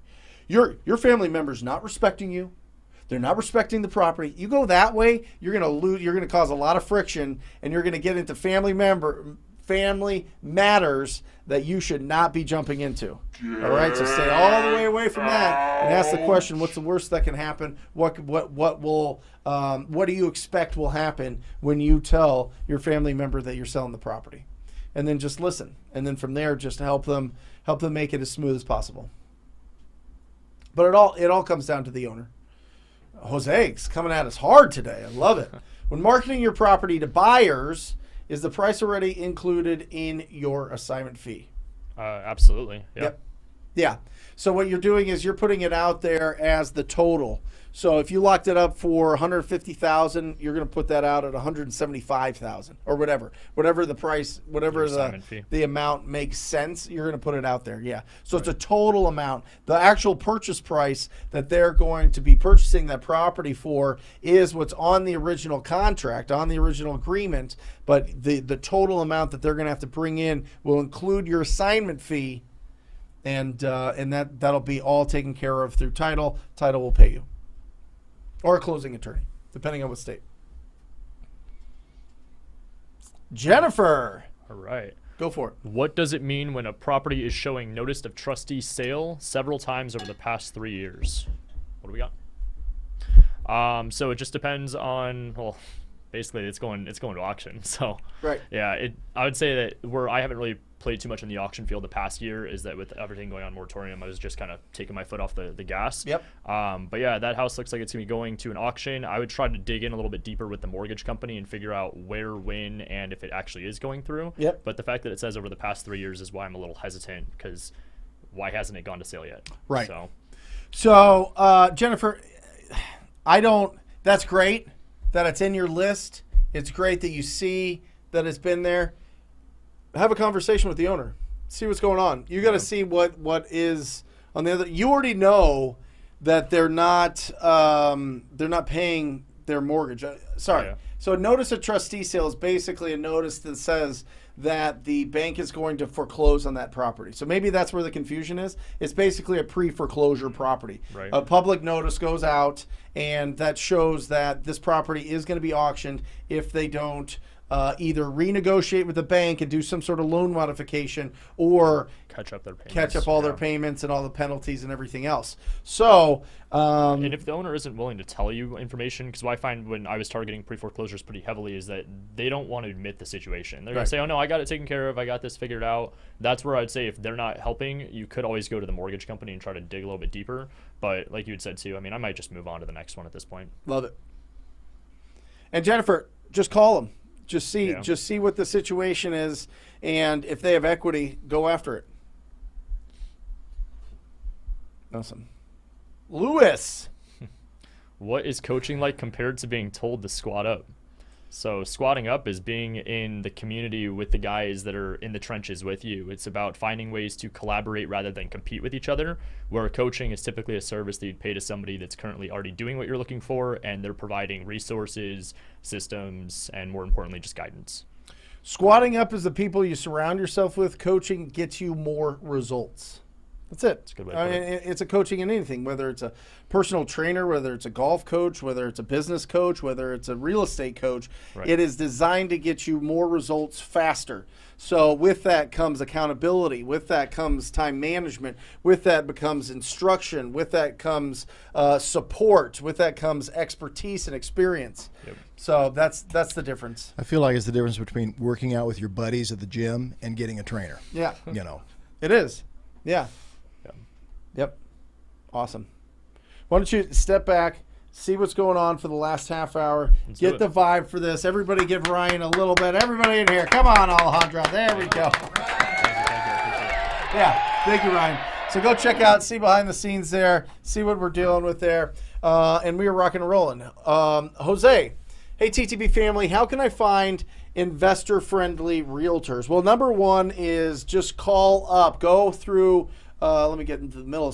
Go through all of the flips going on in Zillow. Remember, you can see the properties that are flips. There's no clothes in the closets. There's no like little, design, little pictures of the family or art or whatever that would, be very, very, very specific to that owner. There'd be shoes or whatever else. So look for the flip properties on Zillow and call up those real estate agents and have a conversation with them.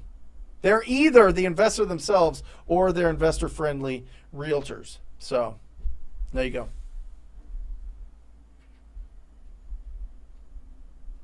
Gregory, when cold calling sellers, is it best to comp the property before or while on call if I'm a beginner at comping? Definitely after you talk to them or during the time that you're talking to them. And when you're talking to them, I almost don't want you to comp it because I think that you're going to throw out a number faster than if you really dig in and really pre-qualify. What is the condition of the property? What is their timeline to sell? What is their problem? What is the motivation for them to sell? And then ultimately, what is the price that they want? I think that we make a lot of assumptions and we throw out a lot of numbers early just to see if we're in the ballpark when we can dig a little bit deeper. Now, if you call somebody up and they've had a bazillion calls and or they're a driver personality, they're an A-type personality, give me an offer, right? They're just coming at you aggressively, then you can start throwing out prices off of Zillow. Now remember this is just a rule of thumb. I'll make it real easy for you right here, right? If you are talking to somebody that is aggressive or wants a fast offer, if it is over 200,000, if it's over that, then throw out 66% of what Zillow says if you have to. If it's under this to 100,000, 100K, throw out 50%, and if it is 100,000 or less, throw out 25%. Boom. That makes it simple. So if you have to, that's the rule of thumbs. So the beautiful thing about a lot of the dialers, Gregory, is there's a Zillow button that you click, it pops it up, and boom, you've got that Zestimate. If they're pushing and pushing and pushing and pushing, I want you to say, hey, listen, I haven't done all of my due diligence, all of my research on the property yet, but I'm just looking at it right now on my computer. It looks like neighbors in your area, similar to your house, are selling for 66%, 50%, 25%, right? And that'll open it up. You're not giving them the offer directly. You're giving a little bit, you're getting a little bit of cushion, right? Because you don't know everything about the property yet. They're just pressuring you, but you want to see if you're anywhere close. Typically, you're not going to be, and then you can move on if they're really, really, really pushing. But that's the only time that I would really look at the value and really throw out something. It's not even like you're actually giving them an offer at that point. And then once you get the information, once you pre-qualify them, then you could come up with an accurate number that you want to give them for that property. There you go. Derek, for real, the California Connect. Look at that. Look at Handsome. Look at that beautiful smile. My first deal is set to close on the 19th. Just have to get this darn tenant out. Oh, she agreed to $500 cash for keys. That's awesome. 12K deal, splitting with my JV partner, boots on the ground, fingers crossed. Well, first of all, Derek, just make sure that you're communicating with that tenant. Go over to the property if you need to. That will hold up your deal, and I want you to get that done. And I want that 12K ready to be split between you and your JV partner. So that's the first one. Make sure that you're over communicating with that tenant, getting them out. And if they're not picking up the phone, if they're ignoring you, go to the property. But don't freak out. It's very normal. This is transition for everybody. People have jobs. People have relationships. People have children. People have pets. They've got a lot of different responsibilities and things pulling at their attention. And sometimes the last thing they want to do is talk to the guy that made all this happen. So you need to remember, it's about your tone of voice, being very welcoming, being very helpful, and just communicate it. Get in front of them if you need to. And for that 12K, you know what's up. Here we go. Come on. Oh, man. We are ringing that thing today. I am telling you, I'm like the hunchback today.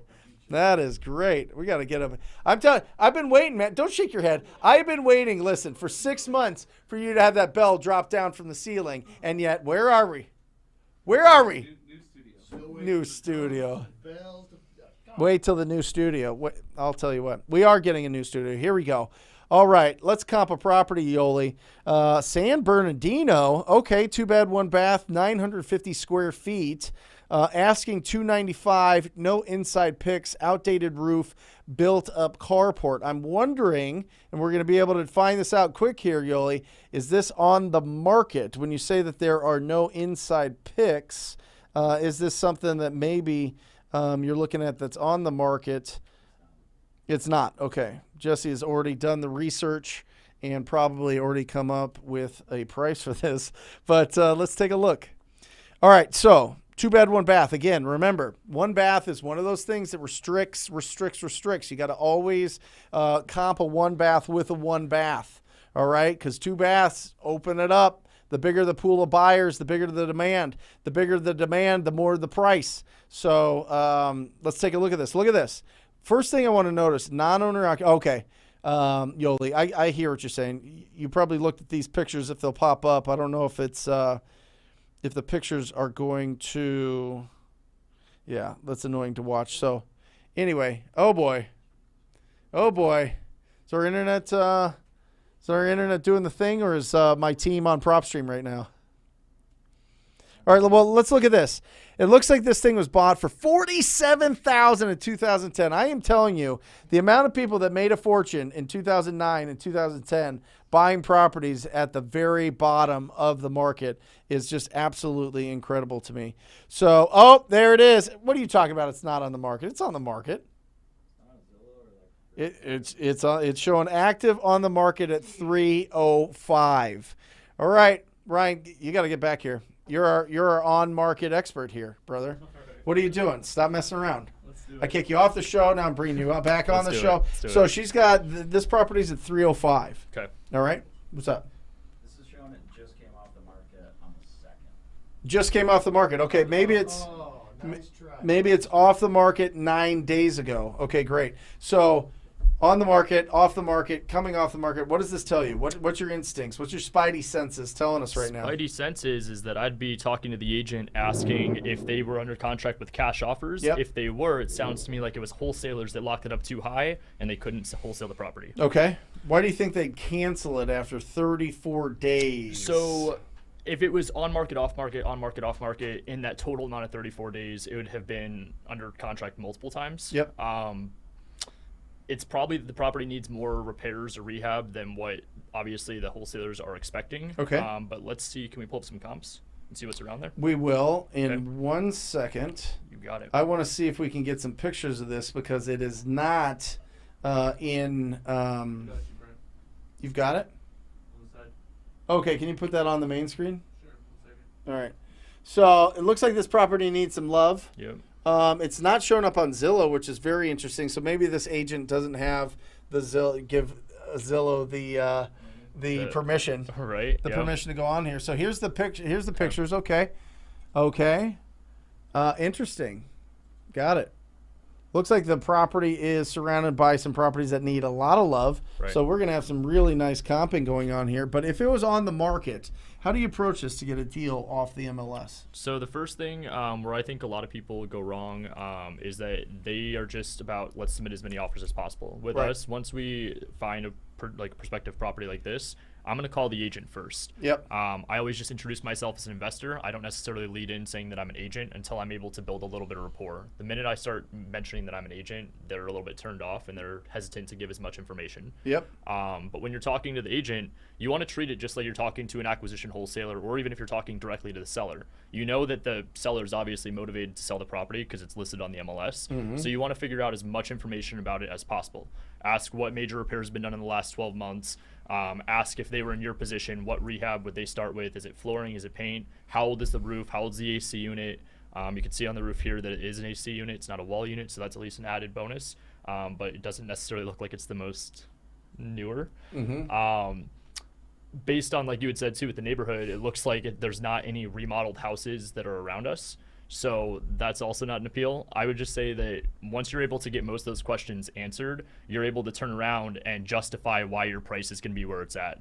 I also like to personally put down some like guidelines of telling them like, hey, if you want to see any of our proof of funds, any of our past or current deals that we're currently flipping, or if you want to see any testimonials, it adds a little bit of validity as you as a buyer to say, hey, I'm actually interested in purchasing this property, and this is why I have the numbers where they're at, and this is where my offer is. Look at the access to this house. It's not appealing.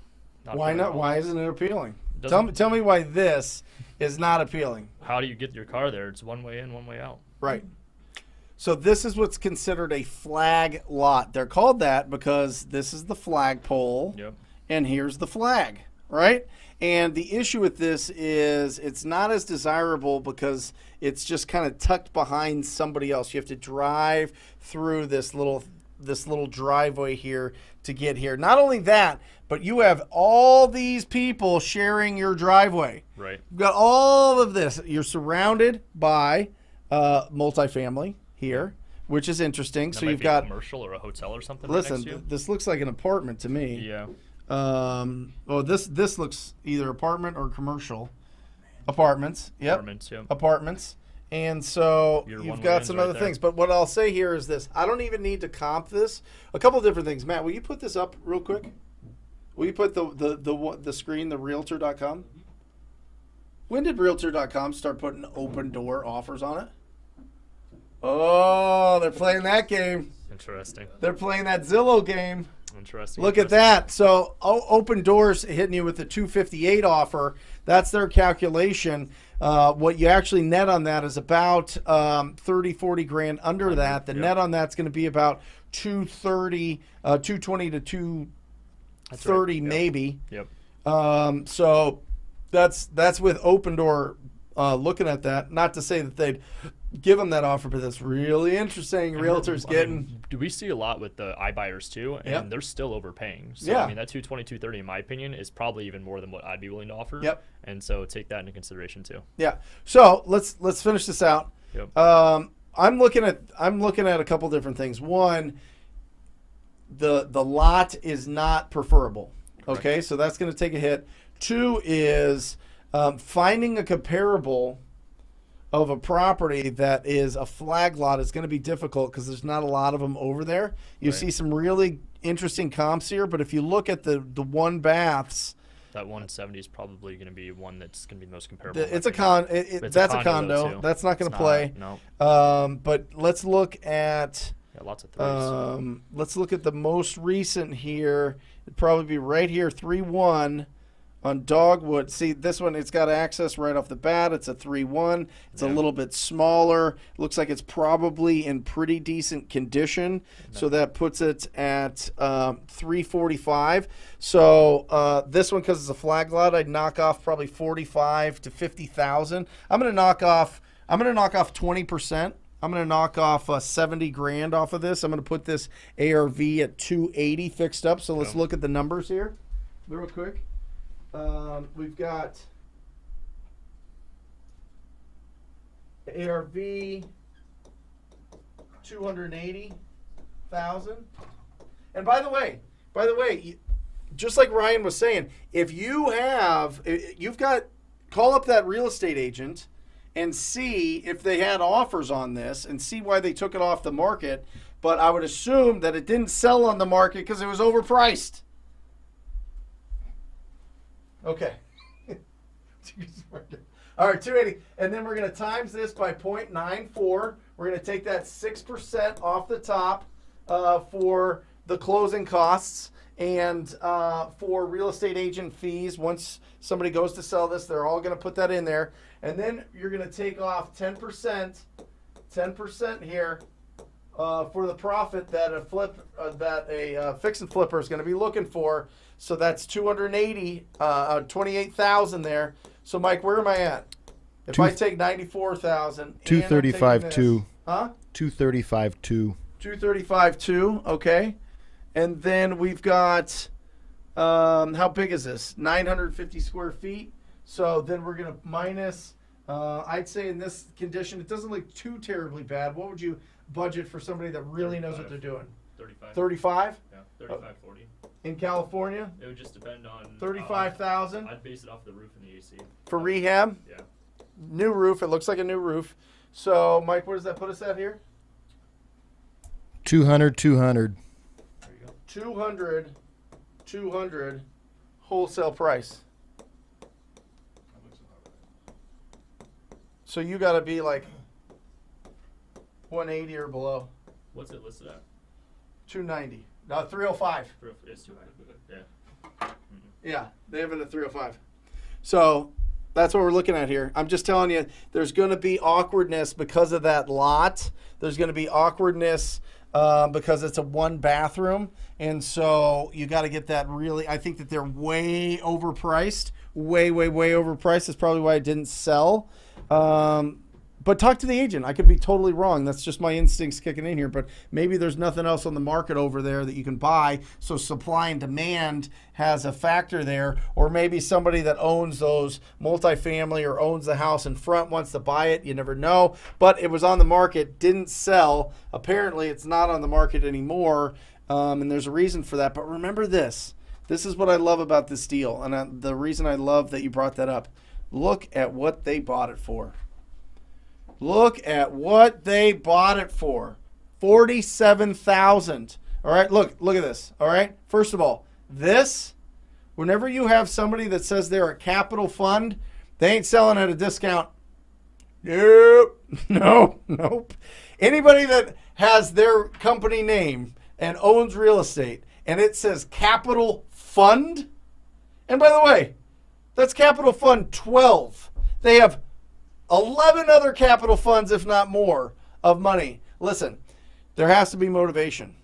And that's what I love. This comes back to why I love Propstream. Why it's not just about pulling comps and pulling lists. When you see a property owner that bought a property in 2010, they've been around for 11 years established, and they own it in a capital fund number 12, LLC. In my mind, I'm throwing out an offer quick. And they say, if they say no, I'm moving on and going after something else. But when I see that, I'm like, oh, okay, interesting. I got to hit them fast so I'm not spinning my wheels and seeing what's going on here. All right? It's part of putting that story together. It's part of putting that story together. This is the in between the lines that you get using Propstream. I mean, it's absolutely incredible, right? You see, Ryan, you see somebody with capital fund on there. Offer. I mean, wow. That's an experienced investment company, and you got to hit them quick and then move on. And they probably have the funds to get through it. Daniel, do you sell your deals at highest and best after a certain time or first to pay your asking price? This is an interesting question because this flies in the face of the way that Jamil does it, but we always go highest and best. Always do. We create a healthy tension with our cash buyers. We've never had a problem with them getting all pouty. But Jamil deals with, a lot more transactions.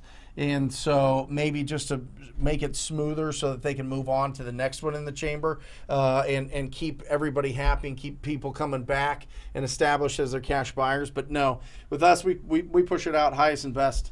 And if people get, and it has pissed off a lot of the top buyers, but that's fine. They always wanted sweetheart deals anyway. And what we do is we remove the best buyers from our initial blast. So that we're not, having to get into the emotions of working with, friends or people that we've worked with a lot. We remove all of that. We put it out to everybody else. If we can't sell it, we'll go as a safety net to everybody else that we know can move fast and get it done. But we do highest and best. I want to get the most out of every deal. I truly do. And because we go and we do the hunting and we source that deal ourselves, we need to get it. That's how you get the profits. So I think it's a difference there. I think if you're going to be a disposition business, moving things through and getting it done and committed and working with the people that commit to it first is a great plan. But I think if you're hunting for your own opportunities, you need to squeeze as much out of it as you possibly can. And the only way to know that is getting it out to enough people and getting enough responses. And then you know who's buying in what area and what price points they're buying at. And it gives you a lot of experience and education from the action and results that we take That's our education to know what we can offer property owners in the future in that area so that we know what the sweet spot is so that we can make, on average, $42,000 a deal, baby. It's back up. It's back up, Mike, from 38 back up to 42. Man, what a year. Yeah. RJ6900. We've got 9 minutes left, guys, so if you've got something, pepper us with these questions. Who pays the closing cost when closing a deal? The cash buyer. Your cash buyer does. Now, it depends. If you are closing on that, if you're going to do a double escrow or a double close, if you're unfamiliar with that, I've got a great video on this channel breaking down the difference between an assignment, double escrow, double close. But if you are, if you're not closing on the deal, your cash buyer pays the seller and their closing costs. Good question. Hector, how can I do research on what markets are hot or doing good? I just started marketing out of state and wanted to make sure I'm in the right areas. Hector, everywhere. Seriously, everywhere. Hector, you don't even listen. There are cash buyers everywhere. What I would say is I would pick a market that has 1 million people or more. I would. 500,000 minimum. But I wouldn't be starting out in places that have 50, 60, 90,000 people, because there are some areas, which I had no idea, I never thought that this existed, but there are some areas that have 3 to 5 to a dozen investors in a smaller area that really, really, really all kind of work together to make sure that they get the ridiculous prices on properties. And so eventually those people, fall by the wayside because somebody comes in that has more money and is going to just beat them like a drum. But until those times, it makes it real difficult to sell deals in smaller markets in some areas. That's very, very, very rare. But what I'll say is pick a market that has 500 to 1 million people, and it is on fire. It is on fire. I don't care if it's, everybody's moving out of New York. Everybody's moving out of California. Great. Still more people to buy properties. There's still more people than there are properties to buy. We have a 20 million property shortage in this country. Everywhere, Hector. Until all of this COVID and all of this thing starts picking back up and home builders can start building those properties. Remember, from 2010 to 2020, only 8 million properties were built when 28 million were built every decade before that, since the 70s. I think it's 8, 28, 26, 8, 28, 28 million, and only 8 were built in that decade. So we've got a housing shortage. And oh, by the way, the population's gone up by like 30 million people. Yeah. And oh, by the way, virtual is getting more popular. Working from home is getting more popular. People are going, hey, I don't have to live in the city. Still, people are going to find those properties, and people are still living in cities. Don't get it twisted. There's not an exodus. There's not going to be like, LA's not going to be empty. Property prices are still going up. Manhattan's. I mean, good luck. You know what I mean? I'm rambling. Brent, give me some motivational words for my cold calling sesh. Jose, listen to me. Clarity creates energy, brother. Clarity creates energy. Focus on every single call. Bill Belichick in your face. Here you go. Just do your job this play. That's it. Just do your job. Just do what you're supposed to this call. Stay focused. Stand up. Put that big, beautiful Jose smile on your face and hit that go button, brother. And you just go and bring that energy and walk around and get going and have those conversations, and the tone of your voice, the way that you actively listen by saying, sure, got it, that makes sense, oh, great, oh, fantastic. All of these things are going to lead to you having a really good sesh, as you call it. Big swole, love it, love it. I'm going to roll up the sleeves a little bit, get a little bit crazy in here. Jose, you got this, brother. Listen, clarity creates energy. You have to have a rich mindset. Rich mindset, rich mindset, rich mindset. assume everybody wants to sell and everybody wants to sell at a discount, and just go for it. Just take the action. Take the action. You've got this. Keep that energy. Stand up. Boom. Man, that was motivating. Wow. Dang. We got to put that on a meme. Huh? That whole thing. That whole 3-minute ramble. No, but you got it, Jose. Just do your job that one call. Every call. Don't get into that pattern of assuming they're going to tell you no, because then it's going to really freak you out when they tell you yes, and it gets really difficult to get out of that hole. So just assume that they're going to say yes and be ready for it. Have the scripts ready. Have it right next to you. Have your pre-qual right next to you. It's all downloads at ttpinsider.com. ttpinsider.com. You got this. There it is. Nice. Again, Matt, will you put up one more time before the closing here, the resources and the tools? Guys, listen, under $600 is the budget. As you're getting started out, this will make you really be on fire, really be taking action. Number one, if you've just got addresses, you got a low budget, you got to get Batchskip tracing, got to get the phone numbers. That's first on the priority. Number two is Propstream, ttpdata.com. You can get Propstream through ttpdata.com. That one is going to show you you're going to be able to pull all your lists, comp all the properties, and read between the lines of those deals, of those property owners. Number three is Deal Machine, your driving for dollars resource. It's going to really save you a lot of time and make you real efficient getting the worst properties, the worst condition properties in your marketplace. You can do it either in the car or you can do it virtually through Google Maps. It's phenomenal. And number four is a dialer. A dialer, that is your machine gun. That tool is going to help you be incredibly efficient. So for 2,000 properties skip traced, for all four of the tools, it's $588 a month. That's what you can expect to spend. And obviously, if your budget's not that, if you're just getting started out, start with one and work your way down as you get successful, as you start posting to the show that you are successfully closing. What do you say? $54,000 his first deal. Man, I don't know. He's going to be spoiled. He's going to be so spoiled. It's going to be like, what? 50, every deal he's going to be looking at is going to be, it better be 50. I'm not looking at this 5K deal. It's got to be 50.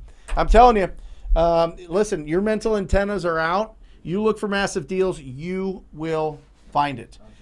Yep. If you are interested in joining the most proactive group in real estate investing, it is the TTP coaching program. It's all right there, ttpcall.com.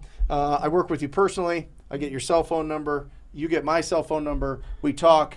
And really, that's that whole, obviously I'm going to show you how to be the most efficient and effective as soon as possible, lay it all out in the coaching, but also be there to make sure that you are looking at deals and how much you should be making on those deals. So if you're interested in that, if that feels good in your gut, go to ttpcall.com, sign up for a call, and I look forward to working with you guys personally. Now, we'll bring everybody up. Come on up, everybody up, everybody up.